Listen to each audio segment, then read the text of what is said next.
Hi hello good evening everyone, welcome to my channel. ఈరోజు వాతావరణం చూస్తే చూడండి ఎంత కూల్గా ఉందో. మా సైడ్ అయితే చిన్న జల్లు పడుతుంది.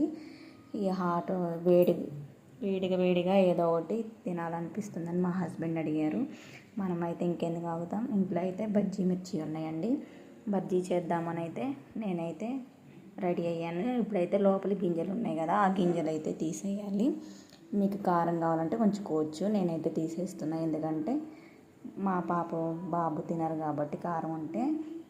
ఇప్పుడైతే ఒక కడాయి పెట్టుకొని ఆ కడాయిలో ఆయిల్ పోసుకొని ఆ ఆయిల్ హీట్ అయ్యే వరకు పెట్టాలండి. లోపల నుంచి బబుల్స్ వస్తున్నాయి. ఆ బబుల్స్ వచ్చిన తర్వాత మనం కలుపుకున్న బజ్జీ పిండి అదిగోండి, అందులో నేనైతే వాము, ఉప్పు, సోడా ఉప్పు అయితే కలిపినానండి.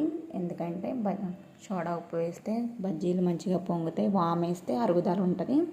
నేనైతే ఆ మూడు కలిపి ఒక పావు గంట అయితే ఉంచిన. అవి కలిపిన తర్వాత బజ్జీ మిర్చి అయితే కట్ చేసుకున్నాను. ఈ లోపల ఏదైతే మంచిగా పిండి అయితే మంచిగా అవుతుంది. చూడండి బజ్జీలు అయితే ఎలా పొంగుతున్నాయో.